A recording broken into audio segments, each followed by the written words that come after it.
Hi, everyone, and welcome to the Lifting Show of March 7th, 2017. I am Joanna Michaels, and along with Christopher Stephen Jacobs, we host this show. And we are also thrilled that you are joining us tonight, either live or later listening to the video. We're really appreciative of it. And I hope this means you have visited our website and you keep up with our weekly blog and the notes from Katrina as she starts to provide us with some tidbits of information to think about. You can find all of this at our website at thelifting2017.wixsite.com/thelifting. This week, we wanted to talk about the practical application of finding one's joy.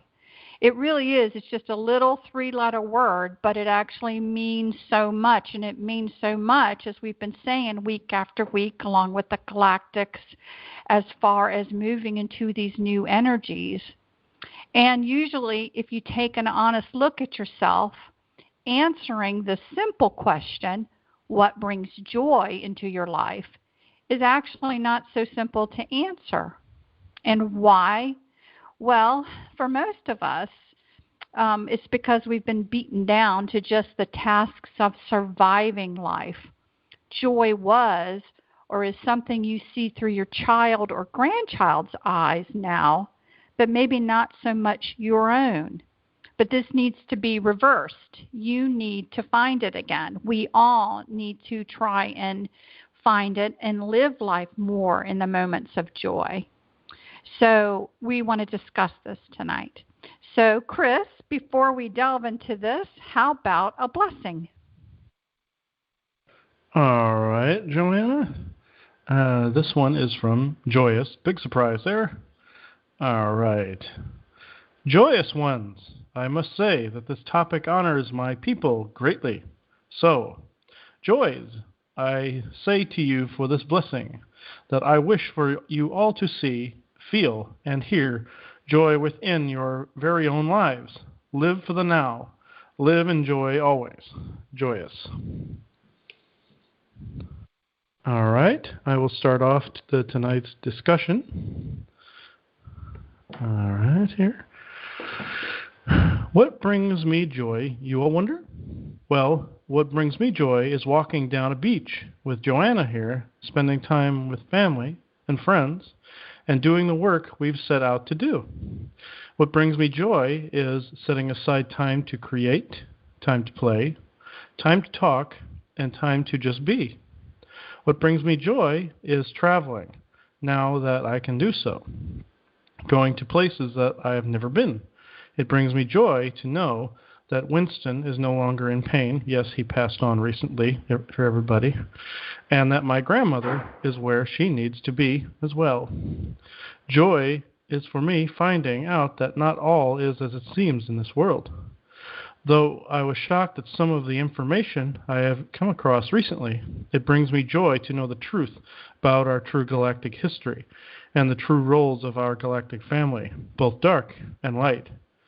There are things out there that if everyone knew, they would either be shocked and shut down or cry tears of pure joy that the system that they have lived under all of these years and always has been a lie and changing. But that, my friends, is a tale for another night entirely. Joanna, what are your thoughts on the subject? So when I think of joy, I kind of think of two different aspects of joy, and that is being in a state of joy and those things that block joy. So I want to first take us back to the blog, and I want to re-say a line from that first paragraph, and it goes, this is how we become pure joy, when we stop letting the demons of the dark night of the soul do as they will. And I think that's a very important line for people to really take in and think about of themselves. Because, we want to look at everyone else But it's very, very hard to be honest and look at ourselves sometimes, and that we, each and every one of us, have things potentially in our lives that are actually blocking our joy, although we may not know it, and then we don't know what to do about it. And so we need to really have an honest discussion about this. And I don't really know at times that we really have a handle about all of those influences around us that keep us from a state of joy. It really could be our own thoughts or another person or even an environment, including the land upon which we stand. We need to become aware of all those things that are around that actually contribute to a state of joy shutting down. So first, Chris, why don't we talk about what we've learned about the angry land or nature? Yes, I would be happy to. We have come to find out that there are sections of Earth that are corrupted or dark in and of themselves. These sections have gotten this way over a very long period of time, or by an energy that moves in very quickly. One such group of darkness is referred to as the Ancient Bones. They were a group of dinosaur energies that were soul harvested by the Black Goo, aka the Harvesters, ages ago, and can become entrenched in an area. They are the exact reverse of the sacred mists, and can cause other earth entities such as Sasquatch or fairies to become corrupted themselves. There was one such incident where I saw on our property a group of Sasquatches that felt playful and loving. So of course I let them in. I thought that I had discerned well enough, but from that point forward, mysteriously, all the joy and laughter had been sucked out of the room. The night prior we had dealt with the Ancient Bones directly, and felt they had been purged. But since I had invited in this very rogue group of Sasquatches, I had let the Ancient Bones right back onto the property. In the previous episode, Telnorskus talked about how some of his people had become entangled with this group and how regretful he was of the chain of events that had taken place. What I did to undo this was this. I created a ritual by which I used an old technique I've come to find out is referred to as Widdershins, or walking Widdershins, where you walk around the edges of a land counterclockwise in order to counteract a negative force. I blessed each corner of the yard, front and back, with shell fragments and feathers. This was representing earth healing points, kind of like an acupuncturist would do for a human body. Each shell was placed on all four sides. I noticed after I was finished, the land became lighter and freer. Joanna, why don't you talk a bit about the people who have toxic energies? Sure. So first, I just want to, add to what Chris was just saying, and I don't know why it didn't dawn on us sooner, but it just didn't, about how, in the world of duality, that it seems what we're finding out is that there's duality everywhere.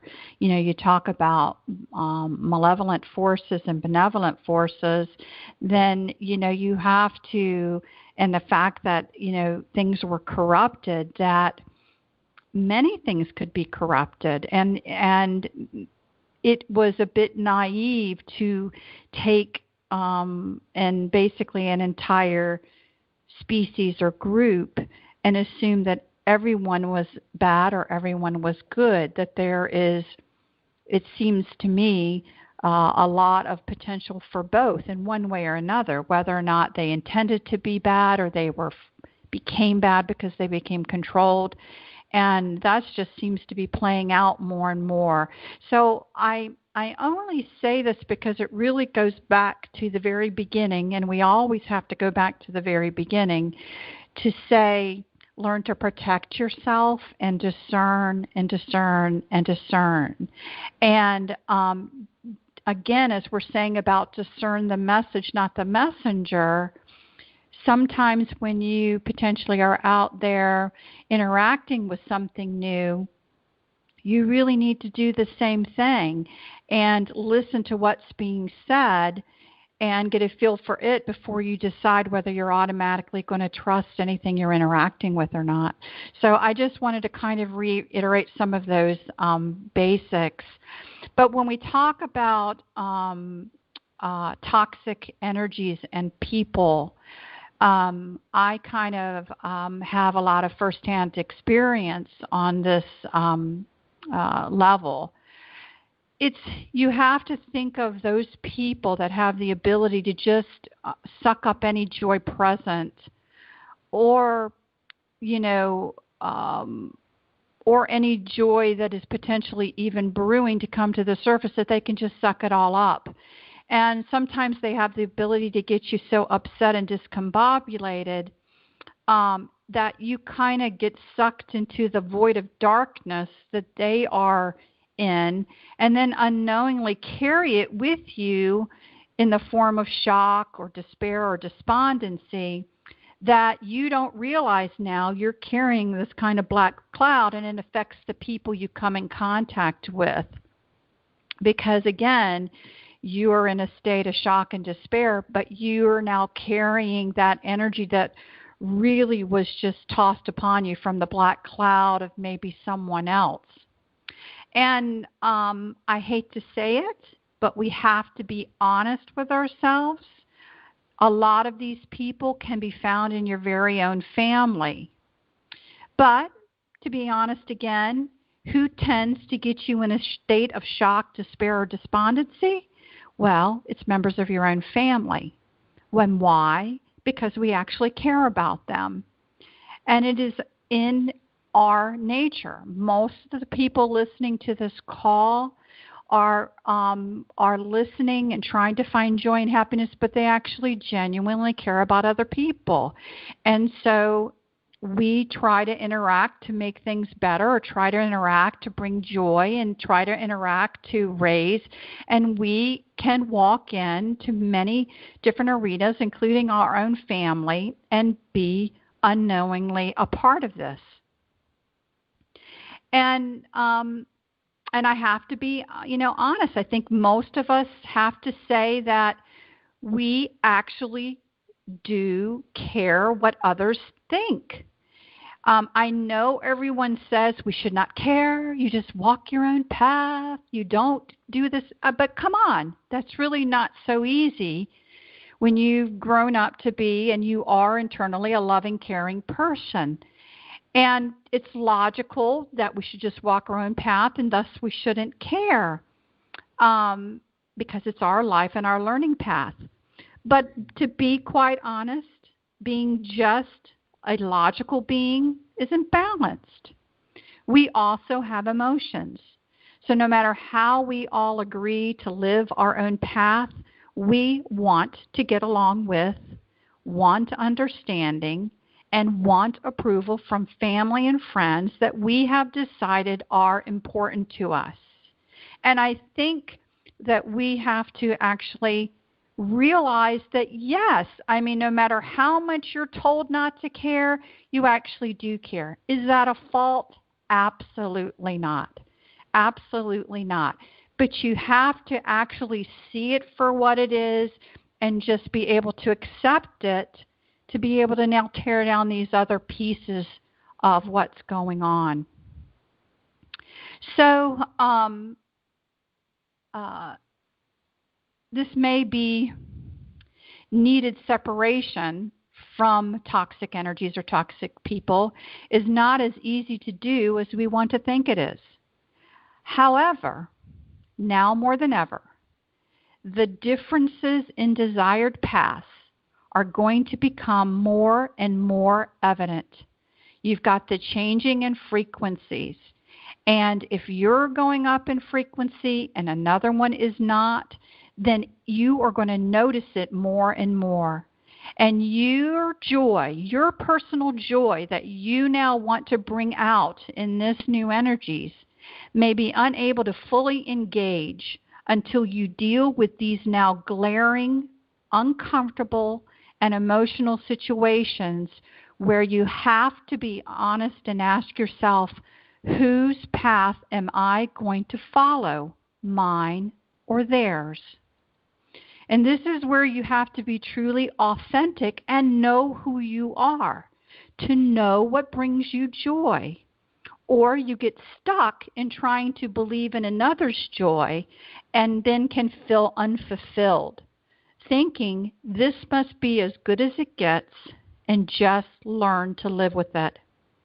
But again, in these higher energies, the difference between someone else's joy you are trying to honor and your own, if it's not the same, will become more and more of a rub.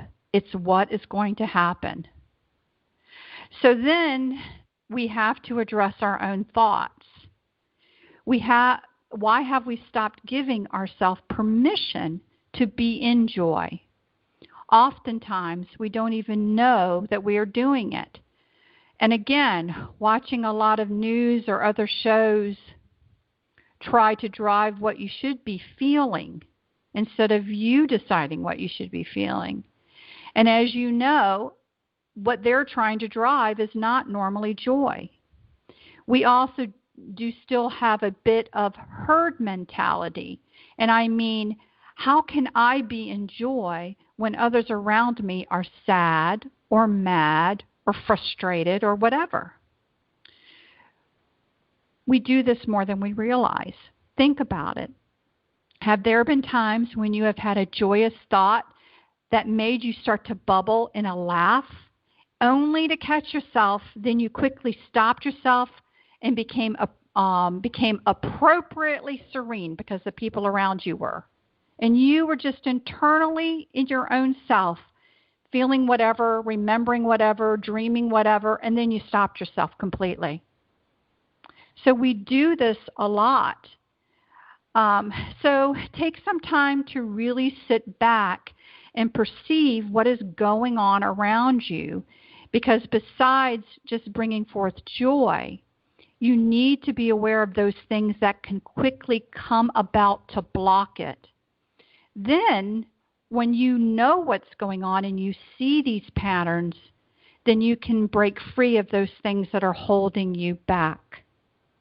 So that's the one part of joy that's very important for us to discuss. And now the other part, let's talk about the state of being in joy. What types of qualities are we talking about? I hope most of you think that joy equates abundance of laughter, because it does for me. This is just personal. It does for me. Joy also equates a bit of silliness, like a 3-year-old that we all know resides inside of us. So what comes to mind if I was at the beginning researching for my joy? Well, I would gravitate towards silly laughter. And where do I find it? Well, for me personally, I'd like to thank the internet. I love those funny cat videos. And actually, I can think of one right now, and I cannot remember the name of this flying cat video. It goes along with some funny music, and I just start to think about it, and it makes me laugh. I also like certain Christmas musical light shows that are on those houses. I love the Star Wars. I really love the Star Wars ones. And there's also one called the Christmas Can. I really love that. And it just makes me laugh. And I had to show everyone I could all those last years.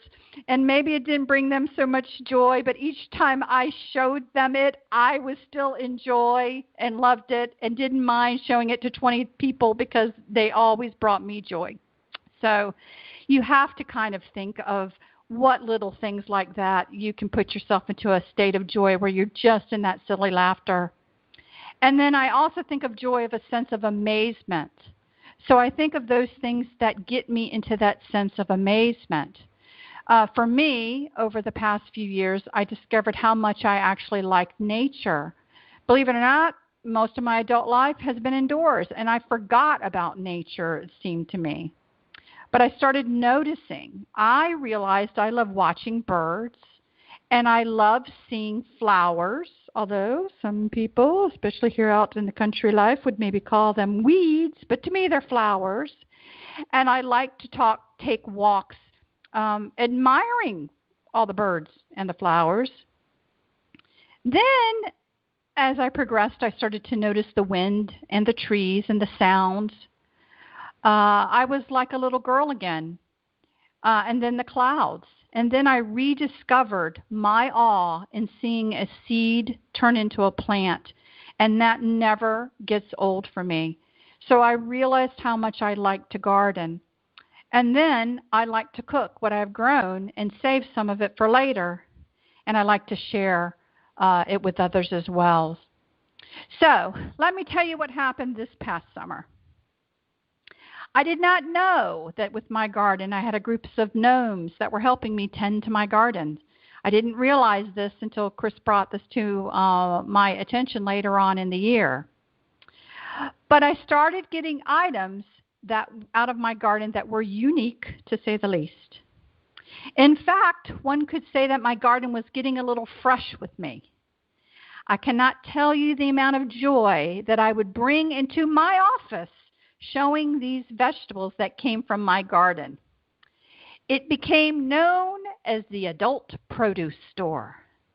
And so Chris is going to send one of those pictures out now on Facebook.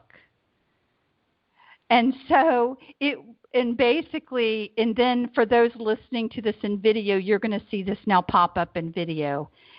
And yep, when you see it, it was as big as one's hanging from the back of a truck. No lie. This brought so much joy and was carted around on all the different floors, and people were taking pictures and sending to family, and the joy that it literally brought. And then when I would come in with other ones, it was just the hit of the office. And I will tell you that one of the others I took in, have to envision this because we are not sending a picture, was kind of a roundish eggplant with an appendage, a little extra appendage pointing upwards. And that's all I'm going to say about that. The gnomes absolutely take credit for this and a lot of other vegetable abnormalities that make us laugh so hard because they themselves are trying to do their part in bringing laughter and joy and silliness to everyone. Just remember in your arsenal of joy to have a few things that you can retrieve that can change your mood quickly if you need to, like laughter or silliness, or knowing to go to the internet real quick when you're feeling down or someone's got you going on and you want to raise your frequency. Just literally go to the internet, and if you like cat videos, turn one on real quick. Just do it. Just do it if you need to do it. And I will tell you something that we learned from somebody at a place, that if you sit and concentrate on this, it actually works. It works for us. So, if you actually think about frequency and raising your frequency, try sitting and closing your eyes and thinking of yourself in an elevator going up. And just keep going up. And if you can raise your frequency, you're going to feel this sense of raising and rising and lightness and, and wait to get to the highest floor that you want to get to before you open the doors. And you practice this, you are really going to start to feel a difference where you're going to start to learn to control your own frequencies and be able to raise it very quickly. But if you still don't know where to begin, I suggest the end. Can you actually see yourself as joyful? Can you hear it? Can you see it? Can you taste it? Can you smell it? Can you see your face and what that looks like? Have you ever seen yourself in a picture or anything in a state of joy? Can you see it? Can you hear the laughter? Do you know what it feels like to laugh from the depths of your belly, from that depths that you're laughing so hard? Okay, if you can at least do that, then you have signaled to the universe that you really want it. And again, because that's what you're focusing on, the end. What are the end results? What does it look like? What does the interaction with others look like? Then you can bring it in. And then the synchronicities of life will help you to say the right thing and do what leads you to that joy. You will naturally become more authentic and knowing of what you want because it is necessary to get what you are calling in by doing this daydreaming. So that's what I want to add to tonight's conversation. Chris, what do you think the Galactics would like to say? Well, I know there are several of them here tonight. Also, if I happen to cough in your ear, please apologize. I have a cold and a fever tonight. So, the Galactics are working on that. Just a word of warning, never pick a fight with an insectoid. So, that's what happened this weekend. So, I will actually see who wants to come in. It looks like I kind of figured Joyous. So we'll see what he has to say. And it looks like a couple others are here too that are giving a thumbs up. It looks like, I always know when Epsilon is in the room because he looks like Treebeard from Lord of the Rings. Let's see, Viking named Volig, he's standing in here, and we'll go with Joyous first. So apologies if I cough by accident.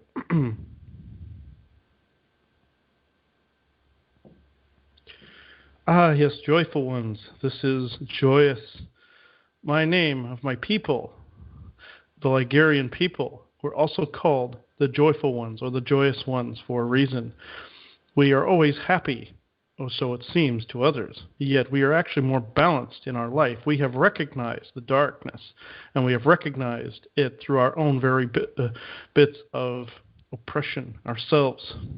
A species so very, very long ago oppressed us, dear ones, yet we were always in a state of balance. No, we were not always called the joyful ones, but in an effect that we wished to pass on to our captors, as it were, we decided to spread joy across the face of Ligurius.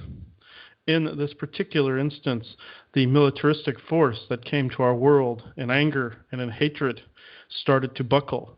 Some of them joined us, and in time became part of our very own soul families. This is why you have two different heights of our people. Yes, it was one of our closest neighbors that actually attempted to conquer our people. They looked very similar to us, but were very short in stature. They would say nowadays that is a point of importance, but I will not get into that thusly. But in a state of joy, you all here listening can accomplish anything. Joy is the moment. Joy is creation itself. Joy is you, all dear ones of the light and of balance. Joy is the defense of others through the application of joy. Michael may differ in his methodology from time to time because he was born in the midst of the sword and the shield, as are many humans. He would say that defense and shielding would be most applicable, and training those to be able to see the rub when it comes into your life. This is most applicable. But then my group comes in and spreads the joy itself, spreads the laughter, as does he. But his application of it, he must show the rub first. This is his job. This always has been his job. But since he is not in the room currently, I will not speak of him. That would be rude. But thusly, one of his people are here with the name of Volig. Volig here will carry on this conversation thusly. So I bid you all a joyful week and a joyful state of mind, body, and spirit. Thank you. And it's going straight into Volig. He is very apt to want to speak tonight. So let's see. Aha, every joyful one here on the call. My name is Volig, and I am one of Michael's brethren in the sacred mists and of House M, as this one has put us to be. I am what you would know as a Viking warrior, or at least the predecessors thereof. My people are a race of giants. that came to your world so very, very long ago.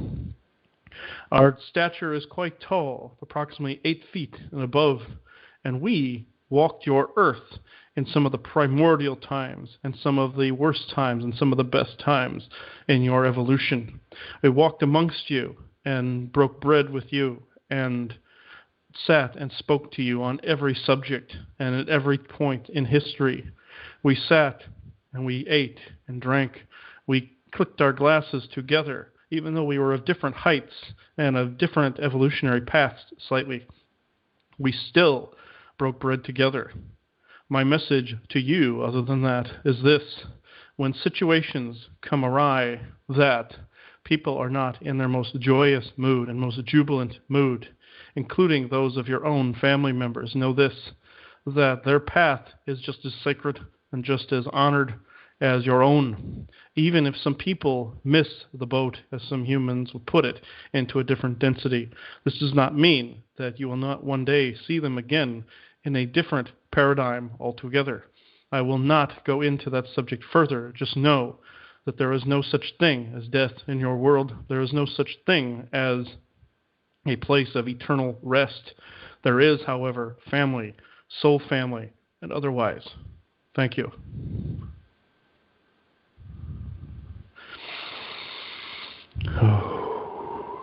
Let's see.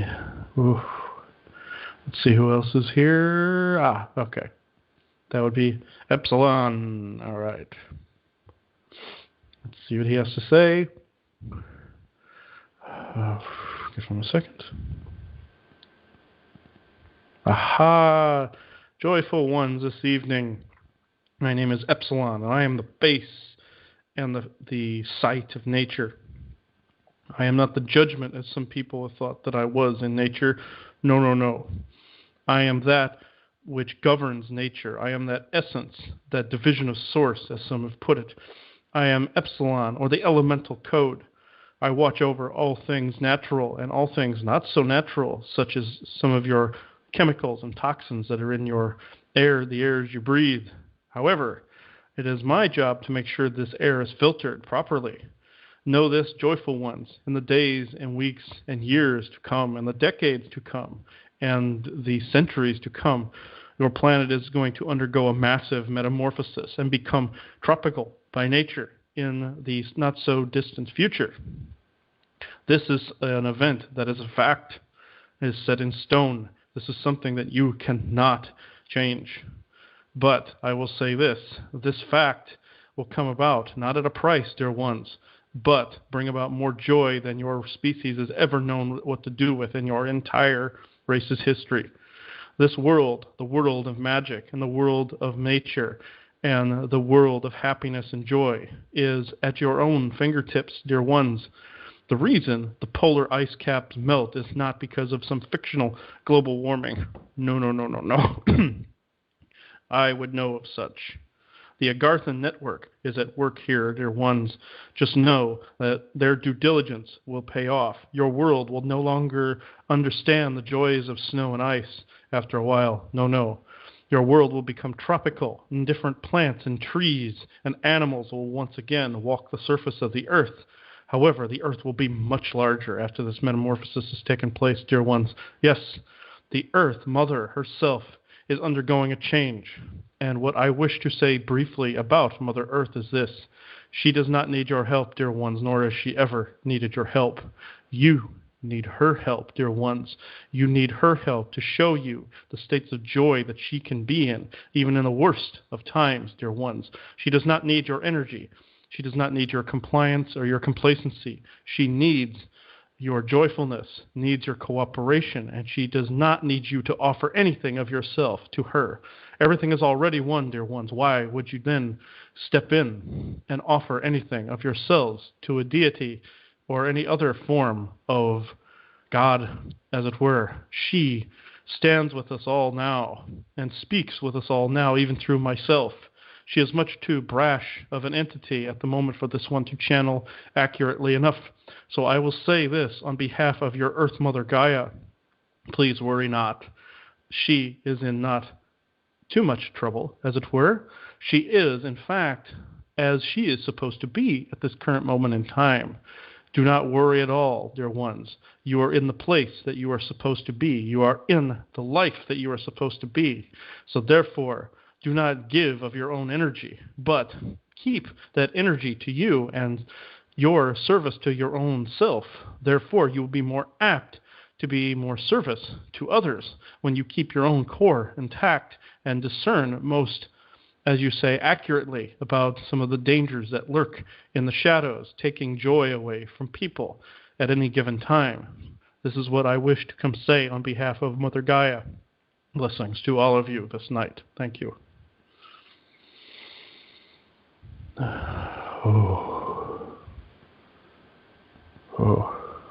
All right. Now that was a strong one this evening. I'm going to see if there's anyone else who wishes to come through at this time. Let's see. Oh, okay, who raised their hand in the background there? Oh, okay. Don't know your name. You came in with the Sacred Mists when we were having trouble with the beings on the land. He looks like a gigantic Viking warrior like Michael, and he's dressed in armor and carries a very large hammer. So we will see who he is. He looks like he stepped right off the screen from the game Skyrim here, so I will see who this is. Give me just a second.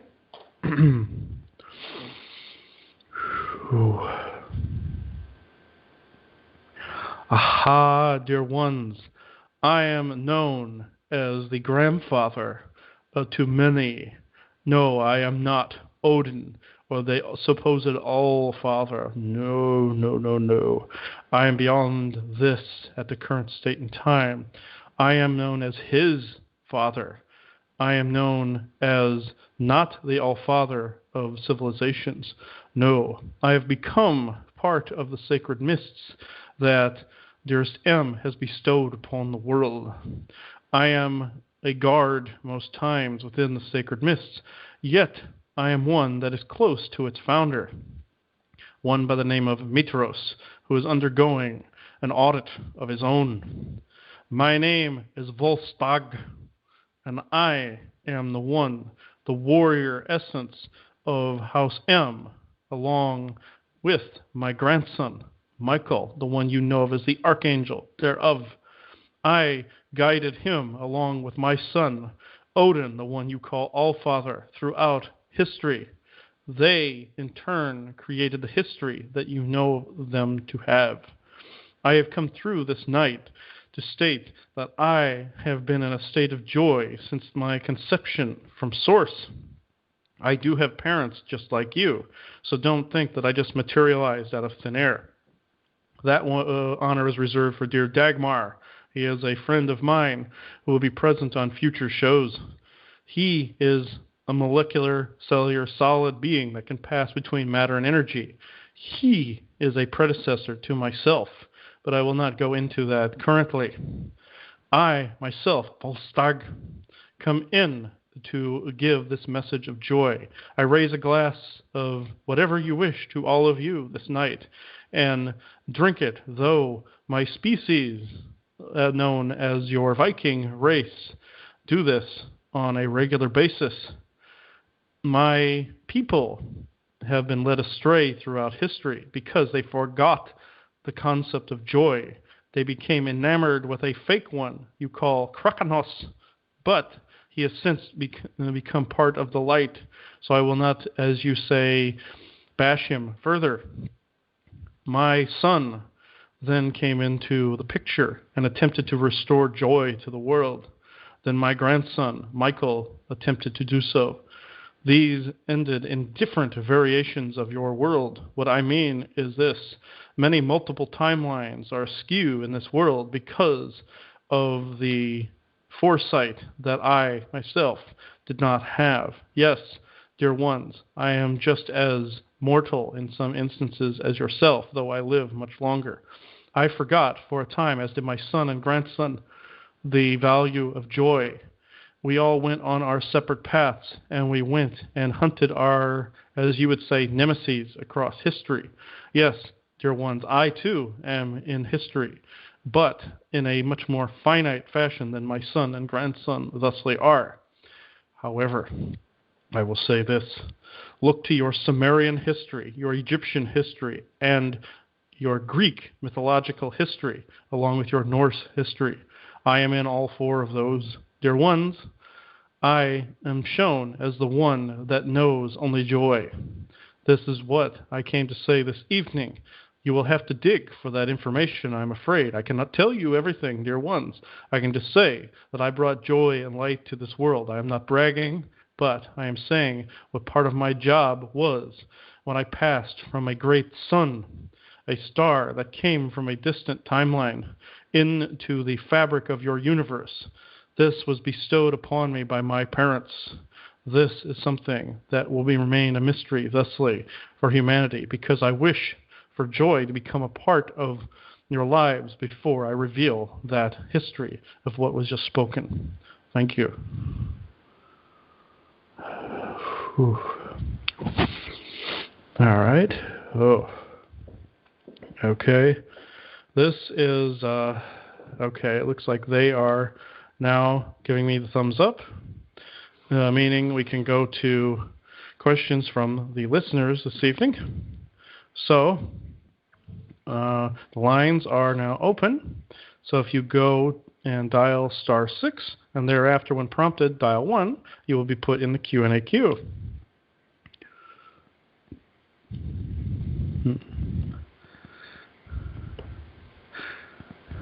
Let's see, not seeing anybody in the queue thusly, but I will wait.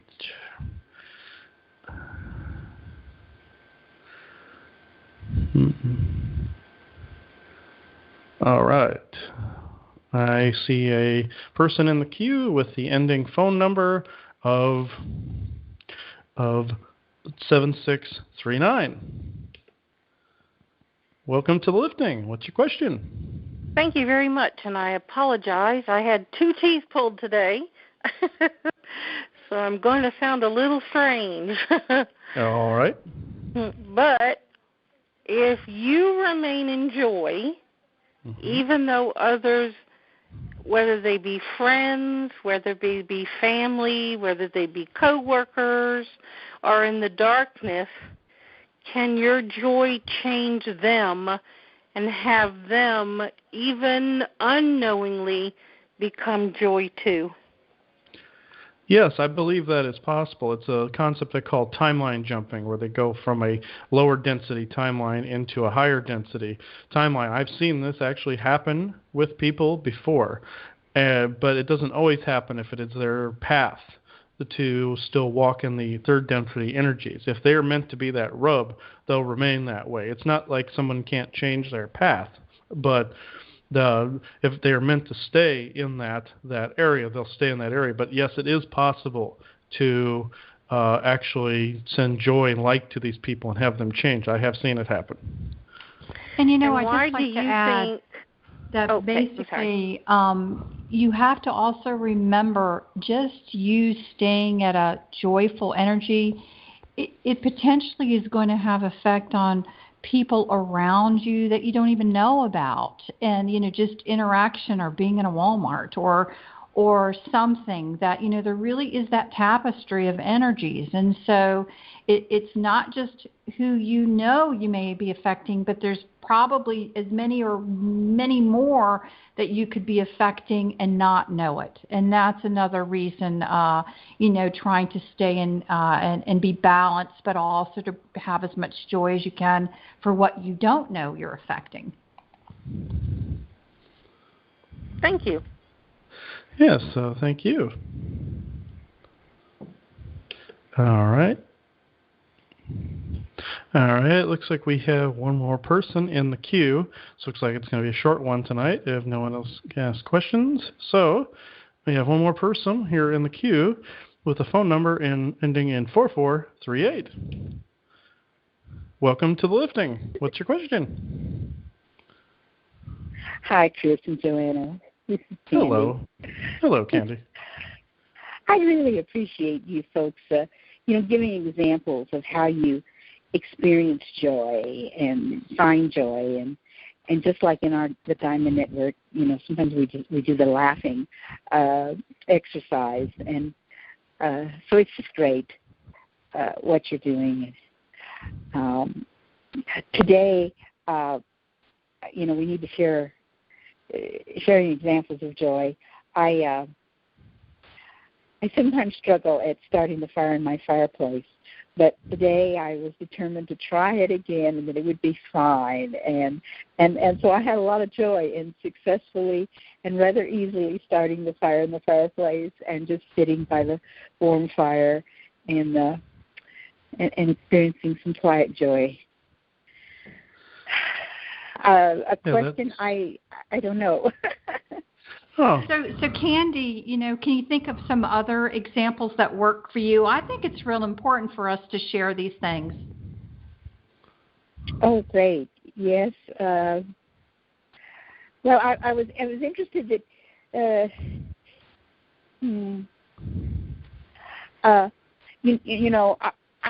I moved to the countryside 45 years ago, I immediately went out and hugged trees, and I did a ritual to cleanse it, with the salt. I'm so glad that Chris shared his ceremony ritual tonight was like walking backwards to reverse the bad stuff, and I think that's great. But it wasn't until in more recent years I read the Anastasia series by Vladimir McGree, and she really taught us about how to really love the trees and understand that the trees are personalities. And I just hug those trees.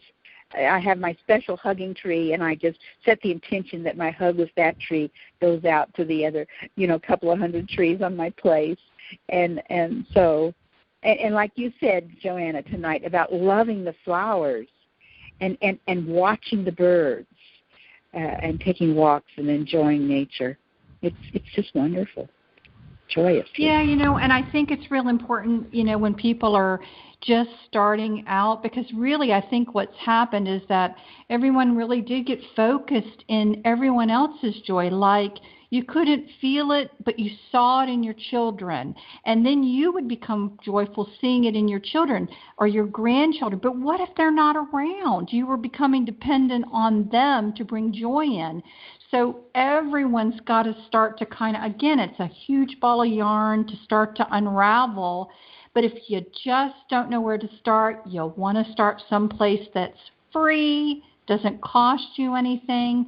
Nature is actually a great place to begin, and or your pets, if talking to them brings you joy, if, making up an imaginary friend, which is probably, if you don't realize it, your guide, talking to them out loud and saying funny things or thinking funny things, or start. But, what it requires is you actually taking some time to just be alone to do that. And I think we get so distracted. In fact, it was funny. Chris and I were actually away this weekend, and we were having the conversation because we were watching some TV show with families, and we hadn't really watched TV in a while. And we were talking, oh, my gosh, look how easy it is to get distracted and just continually start watching TV shows.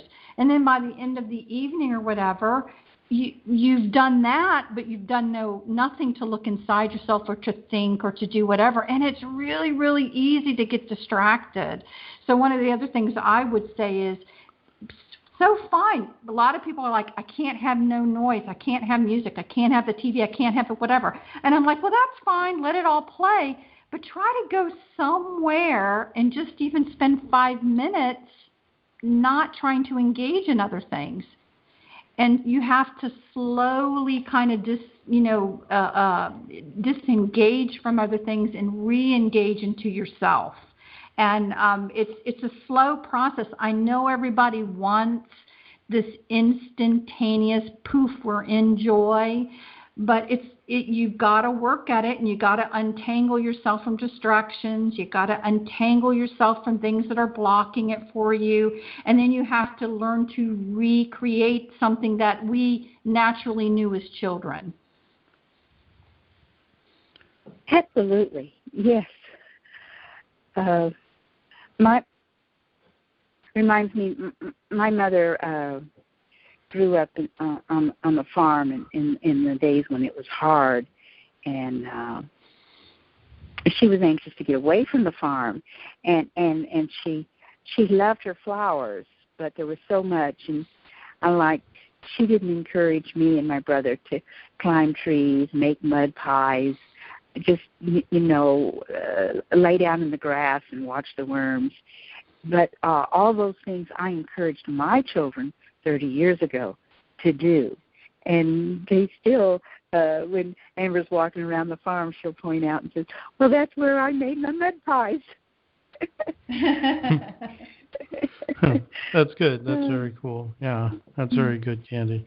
The people have to remember all the things that give them joy, such as that. Especially in times where you see all this stuff online that is just utter, confusion and television and all this other stuff. Remembering that is most important. Yes, and there was a question about on the Diamond Network if we would take a break in March, but we all said, all the hosts Monday through Thursday said, "Well, we're just having so much fun and joy in doing our shows. It's a break to do our shows. We don't want to stop them." Yeah, exactly. Yeah, exactly. Yeah. That's very, very good. I have to actually cut this short, Candy. There's someone after you on the line here, but yeah, thank you I'm for glad that calling it in. came on. Yeah, well, I'll have my show tomorrow night, and always appreciate yours. Okay, thank you so Candy. much. Okay, thank you. All right, we have another one that has come up in the queue with a phone number ending in 8443. Welcome to the lifting. Hey, Chris. Hey, Albert. This is Alberto. How y'all doing? Good Great. this evening. How are you doing this evening? Doing all right. I had a reading the other day, and I just had, this all-around soreness, through my whole body. Mm-hmm. And I had a question on that because it's not like joints or anything like normally is. It's just like muscle-wise, just sore. Yeah. And ever since the reading too, because usually, you try to get stuff done in the day, and time just flies by. There's never enough time, and it's like there's a lot of distractions, like y'all were saying. And but since the reading, it seems like time has slowed down. It doesn't go by as quick. I'm able to do more, or it just seems like I still have an extra day, and it felt like I was supposed to be at work today, but I have another day before I got to be at work. And another thing I've noticed too is just a question. I've had this done plenty of times where I see things, and that turn out not to be there, or just weird stuff. But I've noticed that it's ramped up for some reason, where I see somebody at my job, and they're not supposed to be there or whatever. So I go to chase them down. I can see them, running from me, but then there's nobody there. And it's happened several times where I actually asked somebody, "Did you see the person go by you?" And they're like, "There's nobody here." And it's just really weird. And it's like, it feels like I'm being messed with or whatever. But it's not like, just barely seeing. It's like seeing somebody, and then, they cut down an aisle or something, and I go after them, and then I see them again, like I can barely see them getting away, and I run into somebody else, and I'm asking about the person that just ran through there, and everybody says nobody's been through here. And I've even looked at surveillance cameras and nothing. So that's I guess that's almost like two questions all in one, or three, about time and soreness after a reading, and those incidences where people are there but not there. The time slowing because you cleared a lot of junk out of your energy.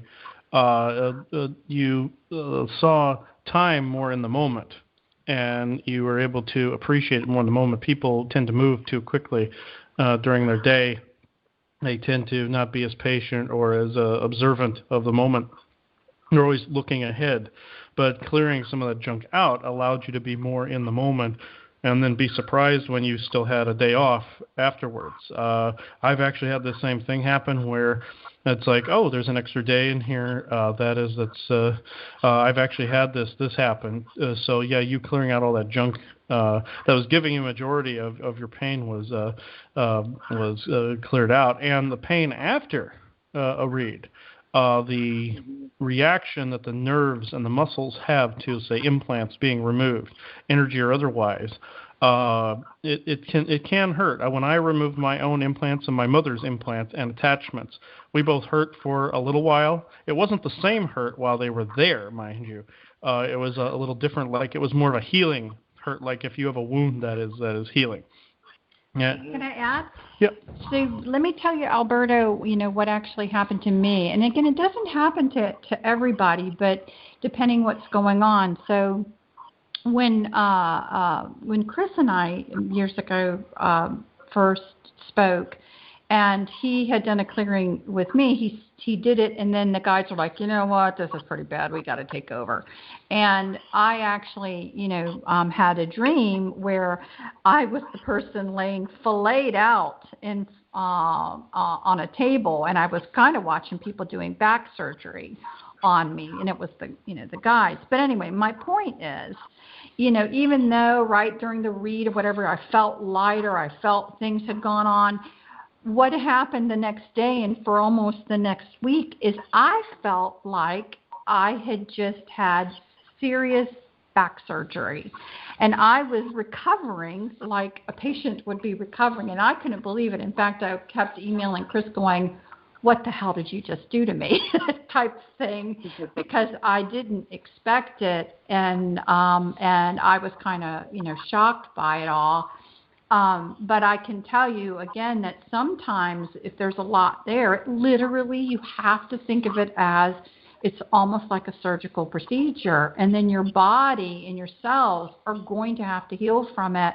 And I, myself can, testify that it happens and it is like that, but I can also testify that it's going to go away and you are going to feel better, because it scared me at first too.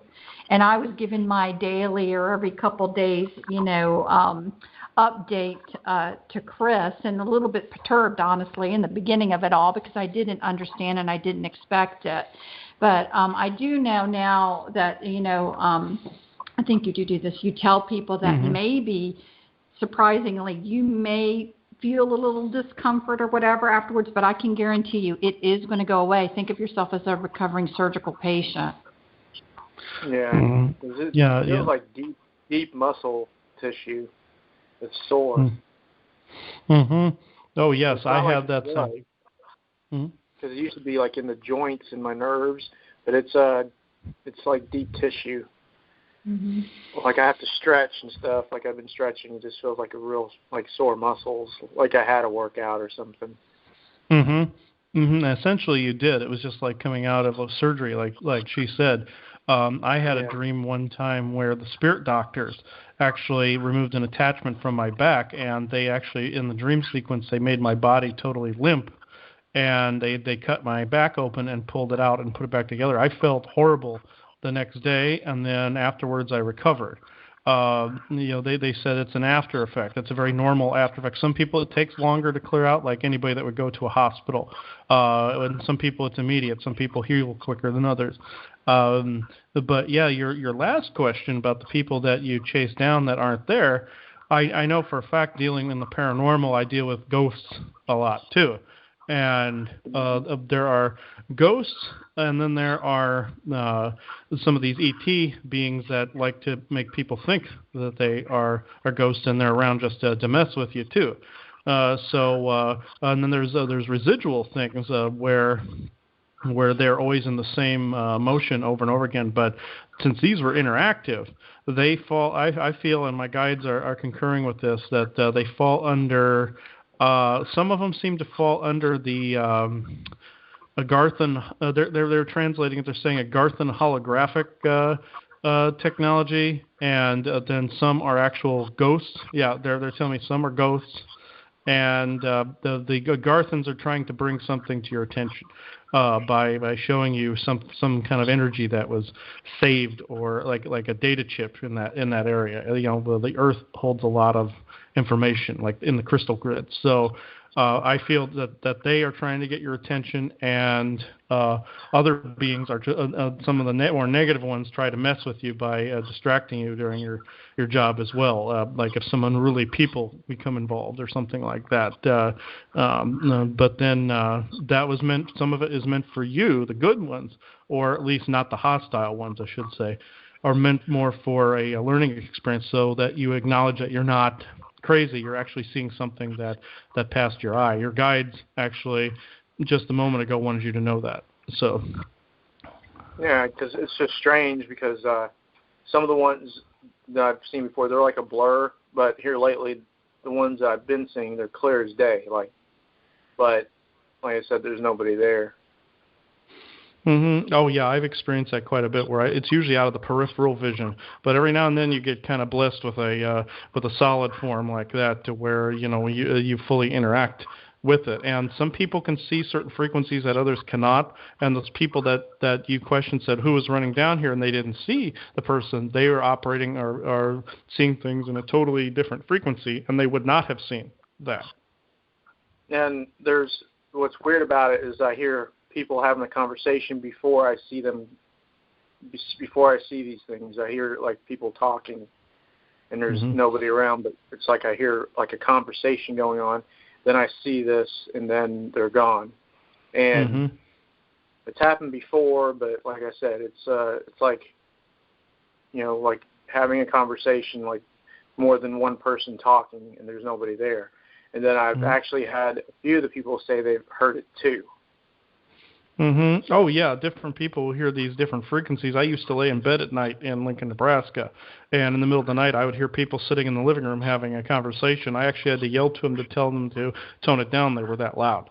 So I had to kind of just say, guys, could you tone it back a little bit? We're trying to sleep. And then they were surprised that I could actually hear them that clearly. They said, oh, we apologize. We didn't know we were that loud. Normally people don't see us.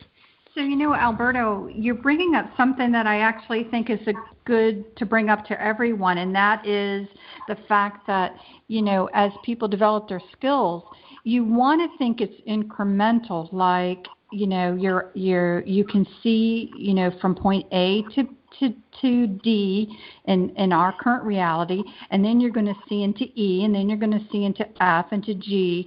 But actually, it's really interesting. It's not necessarily like that.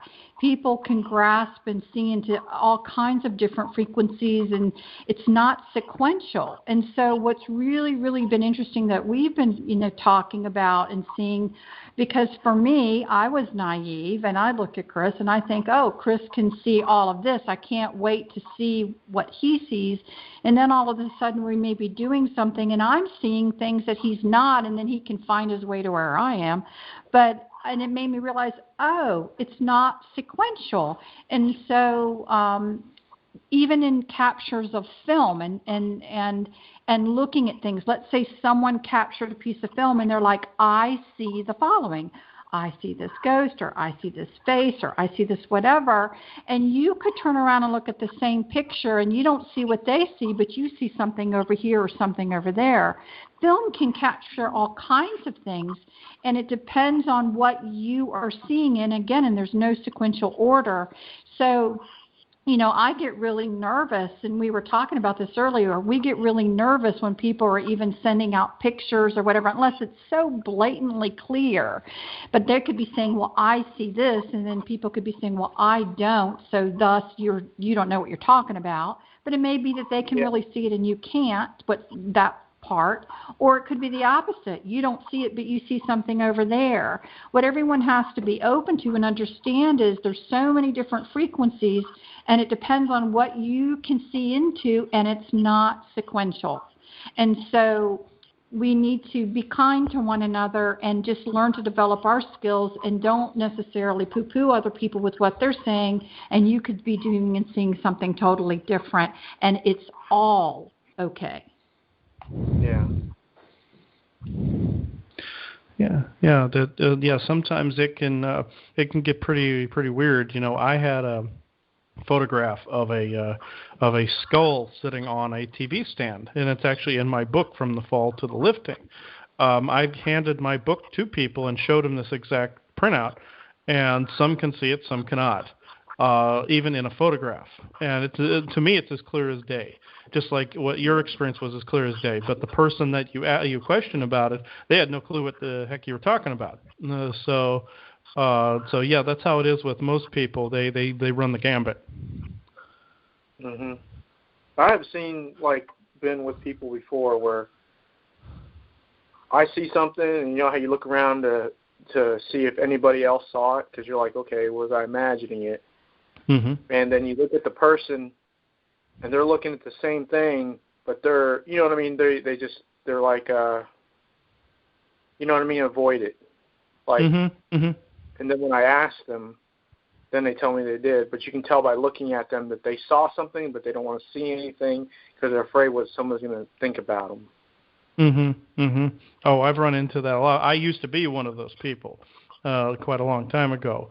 When I was a teenager and such, I was very, self-conscious about what others thought. I was afraid of being ridiculed, and eventually I cracked that shell. It was my mother and another people that said, you have to live your truth. You have to live and be authentic, and not care so much what some of these people think. When you do, you'll actually see into some of these different higher frequencies when you're more authentic. And that's another way you'll see things. The more up the ladder you go, the more things you're going to see, and the less things other people that are still in the lower levels will see. But there are also other people joining you in the new frequency that will see all of it as well. And you got to kind of break out of it, because what I found interesting was something at my work, not necessarily talking about photos, but just talking about higher frequencies and feelings and clairaudience, clairsentience, seeing things, and no one talked to one another. And then finally, there was a small group, and I just started bridging a conversation, and you wouldn't believe how many people are having experiences. But we have to get brave and not worry and just be authentic, and it's going to come from our heart space, and we're going to naturally gravitate and start having conversations with people that were like, I can't believe I just did that. But then you're going to find out they're going to tell you their story or their experience or their whatever. But we've all been taught, don't talk, don't share, because you're going to be ridiculed. And so we have to be brave, which is kind of funny because our next show is actually all about courage. And so with everything we've been talking about, how do you be courageous and move forward? So that actually is the next show, which is kind of what you're talking about. Good. I look forward to it. Yeah, thank you. Thank you, Albert. Yeah, it's always a pleasure when you call. Questions, guys. Thank you. Yeah, it's always a pleasure when you and April call in. And you guys have a good night. All right. Love you guys. You have a good one. Love you guys too. All right. We're, of course, past the hour, which, like I've said, we're going to end up lengthening the show at some point here. So I will actually read this last affirmation and blessing, and Joanna can read the announcements. So I will say, this is another one from Joyous. May joy always be in your heart of hearts, and may love and joy always fill those you live with and speak with. Joyous. So, Joanna, you want to read the announcements? Sure. So, everybody, we just want to graciously, again, thank everyone and thank those who called in, with questions and comments. And we really, really, really want to encourage people to just feel free to ask whatever they want or whatever, is on their heart. We want to encourage everybody as well to please send us questions for our Thursday show. I think the last few question shows have been phenomenal, and the questions have just been all over the place, and things that we've never heard of before. So it's always fun to explore whatever is brought up. So remember, please bring those in. And our next question show is not this Thursday, but the following Thursday. As far as this show is concerned, it can be replayed as soon as it's finished by calling the free conference call replay number of 712-775-7039. That participant code you'll need to enter is 356878. And then you'll be able to hear this last recorded show. It's going to also be posted on the Lifting website here shortly. Chris works really, really hard to get those up as quick as possible. And again, as I kind of alluded to, next week's show and next week's blog is going to be talking about courage, because really every single thing that we've talked about has led us to this point about if you feel you've been called to be a changer, how do you have the courage to do this and be authentic and have this discussion and go out and do these things and be joyous and choose to be, even though those around you maybe cannot be. How are you going to do this? How are you going to find it to be able? So we wanted to end basically the series of lectures with that of courage. So watch for that blog. It'll come out next Monday, and again, we're going to talk about it on Tuesday night. Any of those questions you have, you can send them to us at thelifting2017@gmail.com. You can go to the website and you can ask for a personal reading from Chris or his mom, Katrina. Look at that in the appointments tabs. Basically, neither Chris nor his mother can or will go over a 2-hour reading, but they give 1 hour and 2-hour sessions.